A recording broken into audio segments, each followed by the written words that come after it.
सर्वांगीण प्रगती साधण्यासाठी महिला आर्थिकदृष्ट्या स्वयंपूर्ण होणे आवश्यक आहे. त्यामुळे नवतेजस्विनी महाराष्ट्र ग्रामीण महिला उद्यम विकास प्रकल्पात अनेक उपक्रम राबविण्यात येत आहेत. महिला भगिनींमध्ये कौशल्य विकासाबरोबरच उद्यमशीलतेचा विकास करण्यासाठी जिल्ह्यात नवतेजस्विनी अंतर्गत 9 ठिकाणी प्रशिक्षण व उत्पादन निर्मिती केंद्रे सुरू करण्यात येत आहेत, असे प्रतिपादन राज्याच्या महिला व बाल विकास मंत्री तथा जिल्ह्याच्या पालकमंत्री ॲडव्होकेट यशोमती ठाकूर यांनी केले. तिवसा येथे महिला आर्थिक विकास महामंडळ व महाराष्ट्र उद्योजकता विकास केंद्र आणि सक्षम लोक संचालित साधन केंद्रातर्फे रेडीमेड गारमेंट व LED लाईट निर्मिती व प्रशिक्षण केंद्राचे उद्घाटन पालकमंत्र्यांच्या हस्ते झाले. त्यावेळी त्या बोलत होत्या. जिल्हा परिषद सभापती पूजा आमले, पंचायत समिती सभापती शिल्पा हांडे, माविमचे सुनील सोसे व MCEDचे प्रदीप इंगळे आदी यावेळी उपस्थित होते. यावेळी पालकमंत्री ॲडव्होकेट यशोमती ठाकूर म्हणाल्या की महिलांना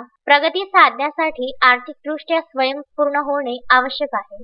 त्या दृष्टीने नवतेजस्विनी उपक्रमाची आखणी केली. या उपक्रमातून अनेक महिलांना प्रशिक्षणाबरोबरच उद्यमशीलतेचाही विकास व्हायला मदत होईल. तिवसा येथे केंद्रासाठी आवश्यक मोठी जागा मिळवून देऊ, तसेच नांदगाव पेठेतही युनिट उभारण्यात येईल, असेही त्यांनी यावेळी सांगितले. यावेळी बचत गटांच्या सदस्य, महिला, प्रशिक्षक व नागरिक उपस्थित होते.